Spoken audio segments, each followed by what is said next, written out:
Welcome back to our channel.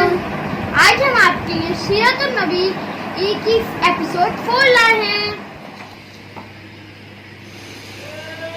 आप सल्लल्लाहु अलैहि वसल्लम की कुल कितनी बीवियां थीं? आप सल्लल्लाहु अलैहि वसल्लम की कुल 11 बीवियां थीं।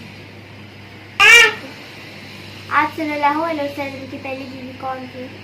हज़रत खदीजा रज़ियल्लाहु ताला अन्हु आपकी पहली बीवी। आप सल्लल्लाहु अलैहि वसल्लम की कितनी फूफियां थीं? आप सल्लल्लाहु अलैहि वसल्लम की कुल 6 फूफियां थीं। उनमें से उनका नाम है आतिका, बर्रा, उमैमा, उम्मे हाकिम बायजा, उर्वा, सफिया। हज़रत खदीजा कौन थी? हज़रत खदीजा रज़ियल्लाहु अन्हा कबीला कुरैश की मालदार, इज़्ज़तदार और बेवा खातून थी। शादी के वक्त आप दोनों की कितनी उम्र थी? शादी के वक्त आप सल्लल्लाहु अलैहि वसल्लम की 25 उम्र थी और हज़रत खदीजा रज़ियल्लाहु अन्हा की 40 उम्र थी। शादी के बाद हज़रत खदीजा कितने साल रही?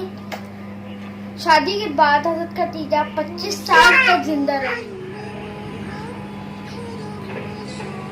हज़रत खदीजा और आपका निकाह किसने पढ़वाया? हज़रत अबू तालिब ने आप दोनों का निकाह पढ़वाया।